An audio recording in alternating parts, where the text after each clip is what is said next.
World over, 132 million girls aged 6 to 17 years are out of school, and 1 in 5 girls who would be in upper secondary school are out of school. In Uganda, 1.3 million girls aged 6 to 17 years are out of school. Of course, those that enroll in school, only 25% complete upper secondary education. This lack of access to education by adolescent girls enslaves them to a cycle of poverty and exposes them to early marriages and teenage pregnancies.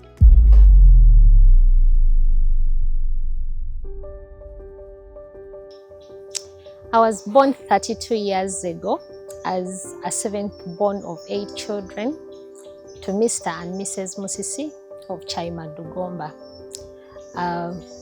We come from a farming background, and so we learned to work hard with our hands very early on. We would have to go to the garden and to the farm, and it wasn't very uncommon for us to actually take produce and animals to school, as you know, in form of school fees. There wasn't really anything unique about me. My village, even up to date, doesn't have electricity.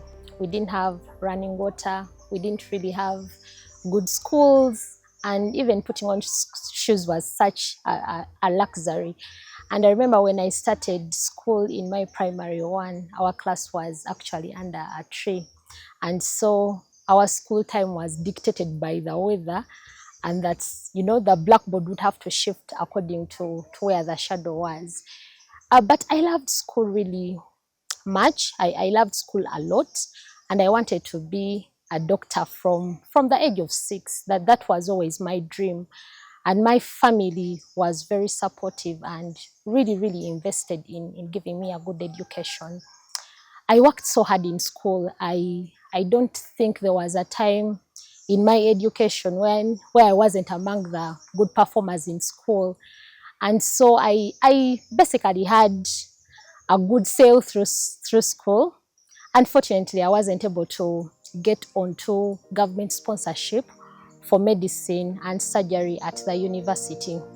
However, I got admitted for another course on government merit, and given the kind of family that I was coming from and the burden that my father had, my father actually advised that I should pursue this government-sponsored course, and then later, after graduating, work for a while, save up some money, and then return to school to pursue my dream course of medicine and surgery, so that I can be that doctor that I had dreamed of being from the age of 6.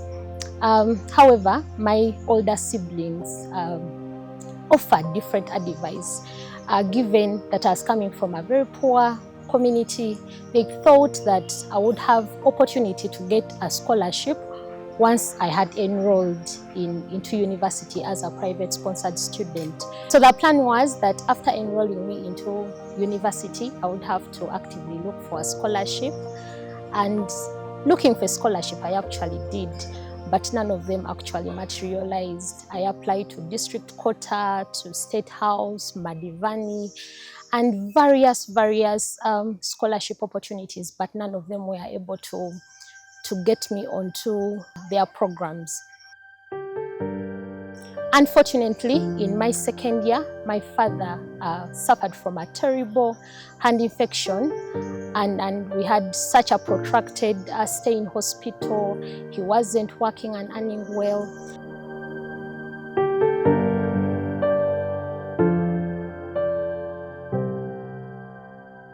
And I nearly dropped out of school had it not been for a scholarship opportunity that came through at that time.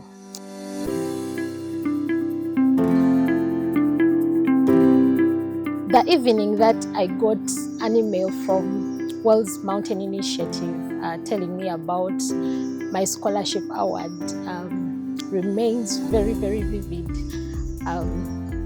in my mind. I remember we had asked for a discharge against medical advice for, because Dad wasn't really changing much. And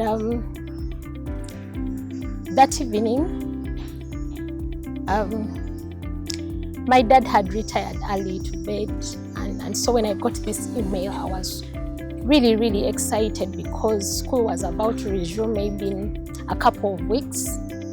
And so I rushed down to their room and I woke up my mom, and my mom didn't want really to hear it. She was like, Catherine, we had a long day. She kind of brushed me off really. So I couldn't wait to tell them about it the next day. And at breakfast, I shared this wonderful news about this organization that had offered me a scholarship, and they couldn't believe it.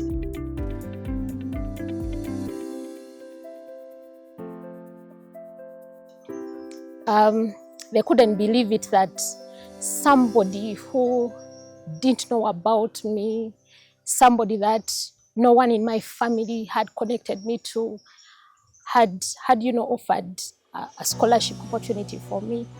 And it was such a miracle at that time, because this was something that we had been praying for every day, being able to go back to school and finishing school. And to me, it really affirmed my faith. In a way, it also affirmed the fact that I was actually cut out to be a doctor, because then this answer of a scholarship meant that actually God really cared that I got to medical school and complete school. So because of that miracle, that timely miracle, I vowed that I would just pay this gift forward to at least one girl. I vowed that once I finished school, I would give of my money to support the education of another person. And so I returned to school. I sailed through school, and before I knew it, I had finished medical school and we were graduating in January of 2016. I was now a doctor, like for real, I was a doctor. A dream that I had held since I was the age of 6 was now a reality. It was unbelievable, yet so true. After graduating in 2016, a sense of urgency weighed on me to fulfill the vow I made. While others celebrated under the moonlight, I couldn't shake my restless determination to make a difference. I confided in my oldest sister, Paula, about my vow and dream of educating just one girl. I saw it as far-fetched, and I could not imagine that it was possible.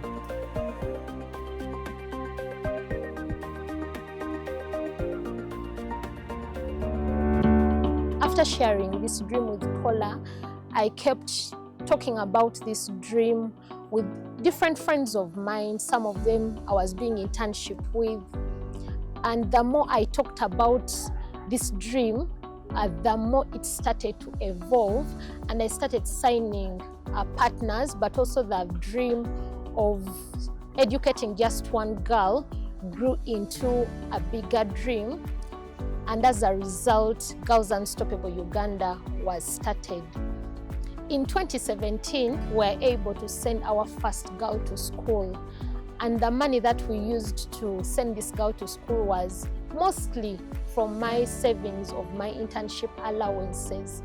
In 2018, we advertised and we were able to onboard 2 additional girls.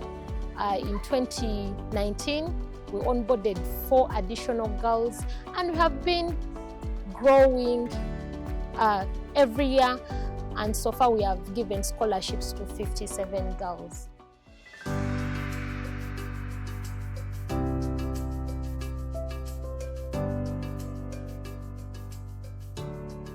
We are Girls Unstoppable, Education for Impact.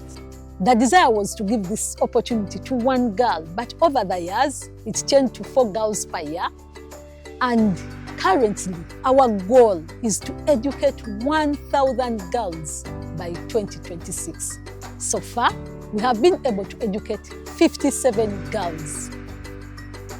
Girls Unstoppable Uganda supports the education of disadvantaged adolescent girls by providing them with merit-based scholarships, scholastic and menstrual hygiene materials necessary for them to remain in school, attain an education, life skills, and knowledge. My father died. By then, I had not yet got feedback on the sponsorship. And I was like, Dad has died. Will I change the school? Because I really loved my school and I didn't want to change it. My mother was praying to God every day so that the sponsorship would go through. And then that very day that she prayed to God, that very morning, it is when she got a phone call from Girls Unstoppable that they were coming to visit, to know more about us, to go through all the procedures. And when they came and visited and went back, the next call we got was that the sponsorship was through. I was happy that I was not going to change the school. I would stay in my school, and I was also happy that I would achieve the dream I really want to. I stayed home for 3 years without going to school because there was no way I could raise school fees, and I'm really happy to be sponsored by Girls Unstoppable. When girls stay in school, they gain the skills, confidence, and knowledge to pursue their dreams. They become unstoppable. We've been trained to do many things: liquid soap, selling things, getting money, saving, how to save money. It's been really a long and good journey, thanks to God. We are thrilled with the progress we have made so far, being able to give out 57 scholarships to girls from diverse backgrounds. 5 of these girls have completed secondary school and have gone on to tertiary education in different fields. Being part of Girls Unstoppable Uganda has been the greatest experience of my life.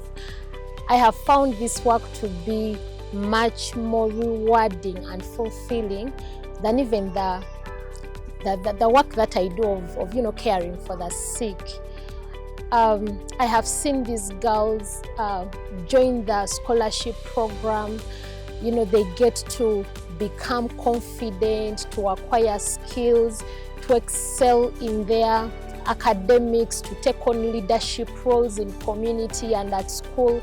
But also, as part of the things that we do, these girls do 40 hours of community service every holiday. So we have a lot of girls giving, because for the 57 girls that we have on our program, that is more than 2,000 hours of community service in different communities across the country that are being served by these change makers and leaders that we are supporting under this program. Through Girls Unstoppable, I've learned to be hardworking because they always encourage us to engage in different projects. I've learned to always be around, and I've also learned to interact with other people because through this program I've been able to meet different girls. And it is exciting to us that we have been able to revamp a dream that has been buried. Some of these girls had lost hope of continuing with education. Some had gone to work as housemaids. But we're excited we can now look at some of them who have completed their secondary education and are enrolling for university education.